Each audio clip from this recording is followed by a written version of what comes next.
অধিকার কেউ কাউকে দেয় না, অধিকার কেড়ে নিতে হয়।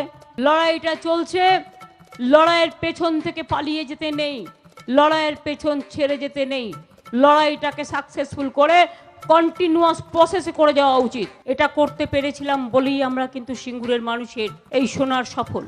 মুখ সে সুপারি নিকাল কে বাত কর রে বাবা। আপনারা সকলেই জানেন যে যখন সিপিএম সরকার ছিল তখন রতন টাটা আমাদের পশ্চিমবঙ্গে বিনিয়োগ করতে চেয়েছিলেন এবং পশ্চিমবঙ্গ শিল্পে অনেকটা বঞ্চিত ছিল। সেই বঞ্চিত হওয়াটা রতন টাটা দেখেছিলেন যে পশ্চিমবঙ্গে একটা শিল্প করলে পশ্চিমবঙ্গের ছেলেমেয়েরা কাজ পাবে, এবং এটাতে বুদ্ধদেব ভট্টাচার্য তিনি অনেক বেশি আগ্রহী ছিলেন এবং তারা দেখে শুনে জায়গা জমি সব ঠিক করে তারা পশ্চিমবঙ্গে এনেছিলেন রতন টাটাকে। তারপরে এক রূপবতী, গুণবতী এবং ডাইনি মহিলার আবির্ভাব ঘটে, যিনি সেখানে গিয়ে নাটক পরিবেশন করে এবং বিভিন্নভাবে তিনি তার অভিনয় প্রদর্শন করে গেছেন। কখনো তিনি 14 দিন ধরে ওখানটায় অবস্থান করেছিলেন এবং প্রতিবাদ করেছিলেন, কখনো তিনি 26 দিন আমরণ অনশন করেছিলেন। তো আজকে সিঙ্গুরবাসীর সাথে আমাদের মুখ্যমন্ত্রী তিনি কি করতে চেয়েছেন এবং রতন টাটা এসেছিলেন সেটা নিয়ে মুখ্যমন্ত্রী কি করতে চেয়েছেন, আজকের ভিডিওতে আমরা সেটাই আলোচনা করব। তো চলো বেশি না বকে ভাট, আজকের ভিডিওটা শুরু করা যাক। তো হে বাঙালি, হ্যালো বাঙালি, নমস্কার বাঙালি, কেমন আছো তোমরা সবাই? আশা করি অনেক অনেক ভালো আছো। তো আজকের একটা নতুন ভিডিওতে তোমাদের সবাইকে অনেক অনেক স্বাগত। আরে হ্যাঁ ভাই হ্যাঁ। 10 কাঠার মতন ছিল, আমি দিয়ে দিয়েছি। আমি একটা চাকরি পাওয়ার তারই দিয়েছি, যা একটা নুন তেলের পয়সাটাও জুটছিল, তাও চলে গেল। রতন টাটা এলে যা দিনের পর দিন ভালোই কাটবে আমাদের। হ্যাঁ, একটা বাড়ি ভাড়াই দিই, যাই দিই করে তো খাচ্ছিল, চলে গেল। এখন ওই ঘুরে ঘুরে বেড়াচ্ছি। হ্যাঁ, চাকরি তো হতো, যার হোক, আমার নাতি বড় হয়ে গেছে। হ্যাঁ, পশ্চিমবঙ্গে টাটারা বিনিয়োগ করার পরে আমাদের মুখ্যমন্ত্রী মমতা ব্যানার্জি সেই জায়গায় তিনি অনশন এবং বিভিন্ন রকম আন্দোলনের পরে টাটাদেরকে সেখান থেকে তাড়াতে বাধ্য হয়েছিলেন এবং সেটা নিয়ে কোর্টে একটা কেস চলছিল। তো সেখানটায় রতন টাটা বলেছিলেন যে যতক্ষণ না পর্যন্ত কোর্ট অর্ডার দিচ্ছে আমরা এখান থেকে কারখানা সরাবো না। অবশেষে কোর্ট অর্ডার দিল যে না, এই কারখানাটা ঘন্টায় হবে না। তখন রতন টাটা সেখানটায় তার কারখানার সমস্ত কিছু ছেড়ে তিনি চলে গেলেন। খুশি হলাম তোমার কথা শুনে। তারপরে আমাদের মুখ্যমন্ত্রী তিনি কি করলেন না, ওখানে সরষের বীজ ছড়ালেন, ওখানে আলু লাগালেন, ওখানটায় তিনি বিভিন্ন রকমের ফসল ফলানোর চেষ্টা করলেন। কারখানা হলে সাধারণ গরিব মানুষ কাজ পেত, আরও পশ্চিমবঙ্গের অন্যান্য জেলার মানুষ কি ওখানে কাজ পেত। তিনি সেখানটায় কী করলেন যে তিনি চাষাবাদ শুরু করলেন। ঠিক আছে, কৃষি আমাদের ধর্ম, কৃষি আমাদের কর্ম, কিন্তু বর্তমান দিনে সিঙ্গুরের সেই জমিগুলো চাষের জন্য পুরোপুরি অযোগ্য হয়ে উঠেছে। সেটা হচ্ছে আমাদের রাজ্য সরকারের অবহেলা এবং পর্যাপ্ত পরিমাণে রক্ষণাবেক্ষণের অভাব।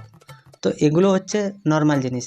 এখানটায় মেন যে ফান্ডাটা সেটা হচ্ছে ওই যে কেস চলছিল সিপিএমের আমল থেকে, মুখ্যমন্ত্রী মমতা ব্যানার্জি তিনি এখন আবদার করে বসেছেন টাটা গোষ্ঠীকে 750 কোটি টাকা ক্ষতিপূরণ দিতে হবে।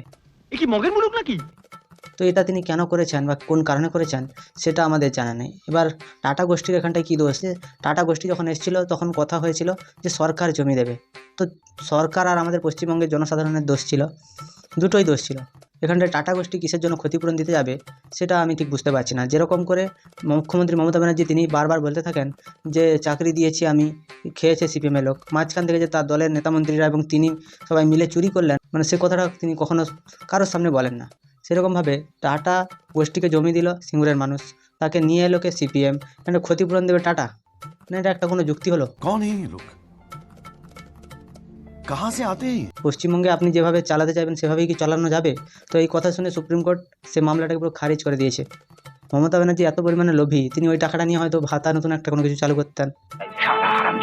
এই প্রজেক্ট এক তো প্রথমত আমাদের আসতে হতো না, উপর থেকে যারা লেবার বা আরও লোক আছে তাদেরও আসতে হতো না এত দূরে, পরিবার ছেড়ে, বাবা মাকে ছেড়ে বা ফ্যামিলি বউ বাচ্চা ছেড়ে আসতে হতো না। আর উপর থেকে আরও অনেক কর্মসংস্থান আসতো টাটা ন্যানোর পাশাপাশি, যেমন এখানে অনেক রকম প্রজেক্ট এসেছে তারও পাশাপাশি, তো সেটা আমাদের ওখানেও হতে পারত। তো তার ফলে আরও লোক কিছু চাকরি পেত। পশ্চিমবঙ্গে টাটাকে সরিয়ে দেওয়ার পরে তিনি ওখানটায় চাষাবাদ সব কিছু করার পরে এখন বর্তমান পশ্চিমবঙ্গে বেকারের সংখ্যা তিনি পুরোটাই কমিয়ে দিয়েছেন। কী করে কমিয়েছেন সেটা উনি ভালো করে বলতে পারবেন। তো এখানটায় নাকি আরও 1.5 কোটি মানুষ এসে কাজ করে, অনেক কিছু তিনি তার বাতেলাতে বলেন। যদি সাধারণ যারা যুবক আছে তারা যদি কাজ পেত, তারা যদি আজকে পশ্চিমবঙ্গে কোনো একটা জায়গায় স্থায়ীভাবে তার জীবনযাপন করতে পারত, তাহলে পরিযায়ী শ্রমিক জন্মাতো না, 1 নম্বর কথা। এবং দ্বিতীয় নম্বর কথা, আমাদের রাজ্যে যে বিভিন্ন পরিমাণে বারুদের স্তূপ হয়ে আছে বিভিন্ন জায়গায়, এবং যেখানটায় যেখানটায় বারুদের কারখানা আছে সেই কারখানাগুলোতে প্রতি 2 দিন 3 দিন অন্তর একবার করে বিস্ফোরণ হচ্ছে এবং সেই বিস্ফোরণের ফলে কিছু জন মারা যাচ্ছে, সেটাও তোমরা ভালো করেই জানো। তো এইরকম একটা বিস্ফোরণ হয়েছিল পূর্ব মেদিনীপুরের এগরাতে যে বিস্ফোরণটা হয়েছিল ওখানটায় মারা গেছিলো প্রায় 14 জন মতো। তো সেটা আমাদের তদন্ত করছিল সিআইডি, কোনো যথাযথ উত্তর দিতে পারেনি। সেই যে তদন্তটা এনআইএর কাছে গেছে, তো এনআইএ যখন মমতা ব্যানার্জির সিআইডিকে জিজ্ঞাসা করলো যে আপনারা যে তদন্ত করলেন সেই তদন্তের রিপোর্ট কোথায়, রিপোর্টগুলো একটাও কোনো কিছু দিতে পারেনি এবং তারা কোনো তদন্তই শুরু করেনি। তখন এনআইএ রেগে সে গেছিলো হাইকোর্টে এবং হাইকোর্টের যিনি বিচারপতি আছেন তিনি বলেছেন যে এই রাজ্যের মুখ্য সচিব যিনি আছেন তাকে 7 দিনের মধ্যে হাজিরা দিতে হবে হাইকোর্টে এবং এর জবাবদিহি করতে হবে। তো আমাদের পশ্চিমবঙ্গের মুখ্যমন্ত্রী তিনি তার মুখ্য সচিবকে পর্যন্ত আটকে রাখতে পারছেন না, হাইকোর্ট টেনে নিয়ে যাচ্ছে। তাহলে এটা কী ধরনের রাজ্য চালাচ্ছেন তিনি, সেটা আমাদের একটু দেখতে খারাপ লাগছে আর কি। কারণ এই মুখ্যমন্ত্রী তার নিজের স্বার্থের জন্য তিনি প্রত্যেকটা মানুষকে বিসর্জন দিতে পারেন। তার স্বার্থ, তার ব্যক্তিগত স্বার্থ এবং তার ভাইপোর স্বার্থ, এই দুটো স্বার্থের জন্য আমাদের মুখ্যমন্ত্রী যতটা নিচে নামা যায় যেতে পারেন। शर्म करो भगवान से डरो। আমি 10 তারিখের মধ্যে টোটালটাই দিয়ে দেওয়া হবে। 90% কাজ প্রায় হয়ে গেছে, ইট ইস নট 80%। 997 একরের মধ্যে হয়ে গেছে মাত্র 65 একর বাদ দিয়ে সবটা। আমাদের টার্গেট 10, বাট আমরা যদি 8 তারিখের মধ্যে করে ফেলতে পারি তার থেকে বেশি কিছু হতে পারে না। তো কারখানা গেল, সাধারণ মানুষের প্রাণ গেল। তো এরপরে সিঙ্গুরবাসী কী বলছে সেটা আমরা একটু শুনবো। তাদের যখন কারখানা চলে যায় তখন সিঙ্গুরবাসী কী বলেছিল মুখ্যমন্ত্রী মমতা বন্দ্যোপাধ্যায়ের উদ্দেশ্যে, সেটা আমরা একটু শুনতে চাই। টাটাটা হলে আমাদের খুব ভালো, আনন্দ আমাদের টাটা হলে। আর মমতা আমাদের কি করছে? মমতা আমাদের চোখে দেখছে না, মমতা আমাদের চোখে দেখছে না। মমতাকে 1 মুঠো চাল দিচ্ছে না, টাকা দিচ্ছে না। তাহলে আমি কি করে খাবো? আমার একটা ছেলে নেই, মেয়ে নেই। আমি বলছি টাটাটা হলে একটা ঝেটুনটা কায় দিলে আমি সেটা খেতে পাবো। তো যেখানটায় আমাদের পশ্চিমবঙ্গে সিঙ্গুরে 90% মানুষ তারা চেয়েছিলেন যে ওইখানটায় কারখানা হোক এবং 10% মানুষ যারা মমতাকে সাপোর্ট করেন তারা চাননি কারখানা হোক। এবং পশ্চিমবঙ্গের মুখ্যমন্ত্রী তখন ভেবেছিলেন যে যদি কোনো কারণে এখানে কারখানা হয়ে যায় এখানকার অবস্থা এবং এই পশ্চিমবঙ্গের চিত্রটা অনেকটাই চেঞ্জ হয়ে যাবে এবং পশ্চিমবঙ্গ শিল্প নির্ভর হয়ে উঠবে। তখন কী হবে, মুখ্যমন্ত্রী আর তার বাপের জন্মেও কোনো দিন তিনি বামফ্রন্টকে হাঁটাতে পারবেন না। সেই জন্য তিনি নন্দীগ্রাম থেকে সিঙ্গুর প্রত্যেকটা জায়গায় তিনি পুরোপুরিভাবে ড্যামেজ করার চেষ্টা করেছেন শিল্পকে। তো এই শিল্প তার বিরুদ্ধে গিয়ে আমাদের মুখ্যমন্ত্রী তিনি বহু কাজকর্ম এবং বহু অভিনয় দেখিয়েছেন। সিঙ্গুরের মানুষ বুঝছে যে রতন টাটা থাকলে কী হতো আর সে চলে যাওয়ার পরে কী হচ্ছে, মুখ্যমন্ত্রীকে বিশ্বাস করে তাদের কী উপকার হয়েছে তারাও জানে। 26 দিনের অনশন, 14 দিনের ধর্না, তাপসী মালিক, রাজকুমার ভুল সহ 10 জনের আত্মবলিদান, কোনোটাই আজকে কিন্তু বৃথা যায়নি। টাটাকে পাঠিয়ে মুখ্যমন্ত্রী নাকি পশ্চিমবঙ্গে চাষিদের বিশাল উপকার করেছেন এবং তিনি বছরে 10,000 টাকা দিয়ে চাষিদের বিশাল এখনও বর্তমান পর্যন্ত উপকার করে যাচ্ছেন। আমাদের এই মুখ্যমন্ত্রী তিনি তার জীবদ্দশায় আর কোনো দিন কোনো শিল্পকে আনতে পারবেন না। যত তিনি শিল্প সম্মেলন করুন, যত ইন্ডাস্ট্রিয়াল পার্ক করুন, যাই করুন, তার জন্মেও কোনো দিন উনি শিল্প আনতে পারবেন না। কারণ টাটার মতো কোনো কোম্পানি যদি কোনো রাজ্য ছেড়ে চলে যায় সে আর কখনো ফিরে আসে না। আর পশ্চিমবঙ্গে যে প্রতিনিয়ত খুন, ধর্ষণ এবং বিভিন্ন রকমের কুৎসিত কার্যকলাপ সেগুলো বেড়ে চলেছে, সেই কার্যকলাপের জন্য অন্যান্য কোম্পানিগুলোও আসতে ভয় পাচ্ছে এবং যে কোম্পানিগুলো ছিল প্রত্যেকটা কোম্পানি তাদের মেন ব্রাঞ্চ সরিয়ে নিয়ে চলে গেছে। পশ্চিমবঙ্গ কোন ধরনের বা কোন জায়গায় এসে পৌঁছেছে সেটা আমাদের চোখের সামনে ভেসে ভেসে উঠছে। আজ আমাকে কোথায় থেকে এখানে নিয়ে এসেছে? আমি একটা গরিব পরিবারের মেয়ে, গরিব পরিবারের বউ। আমি জানি না পড়াশোনা, আমি জানি না কথা। আমার এমন পরিস্থিতি করেছে আজ আমাকে রাস্তায় রাস্তায় বার হতে হচ্ছে। আজ রাস্তায় রাস্তায় বার হতে হচ্ছে। আমার মেয়ের ভিতরে এখনো দেবে কিনা জানি না। বলি কাকিমা, মেয়ে হারিয়েছো, তুমি মুখ্যমন্ত্রীর মতো স্বামী হারা হওনি। মুখ্যমন্ত্রী স্বামী হারা হয়ে আজ উন্মাদের মতো সমস্ত পশ্চিমবঙ্গবাসীর স্বামী এবং পুত্র, মেয়ে সবাইকে কেড়ে নিতে চাইছে।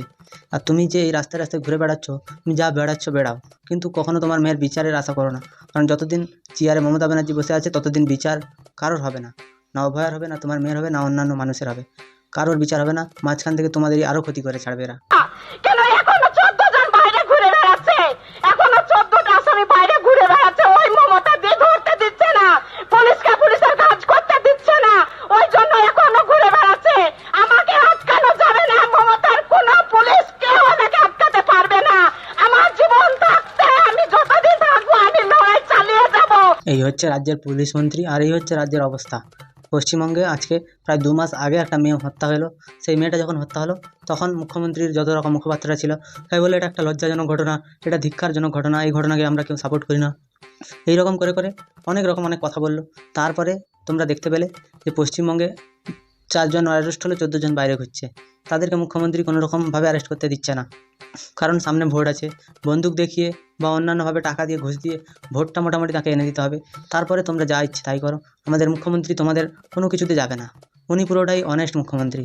আজকে তামান্নার মা রাস্তায়, অভয়ার মা রাস্তায়, কখনো দেখবে মুখ্যমন্ত্রীর বাড়ির কোনো মহিলারাও রাস্তায় চলে আসবে, কারণ মুখ্যমন্ত্রীর এই চেয়ারের লোভ তার ঘরের লোককেও রাস্তায় এনে দাঁড় করিয়ে দেবে। তো বন্ধুরা, তোমাদের কি মতামত তোমরা আমায় কমেন্টে জানাও। যদি ভিডিওটা ভালো লাগে তাহলে লাইক করো, কমেন্ট করো, শেয়ার করো এবং সাবস্ক্রাইব করো। পাশে থাকা বেল আইকনটা প্রেস করতে একদম ভুলবে না। সবাই ভালো থেকো, সুস্থ থেকো, সাবধানে থেকো আর দেখতে থাকো বাংলার কোণে ঘর।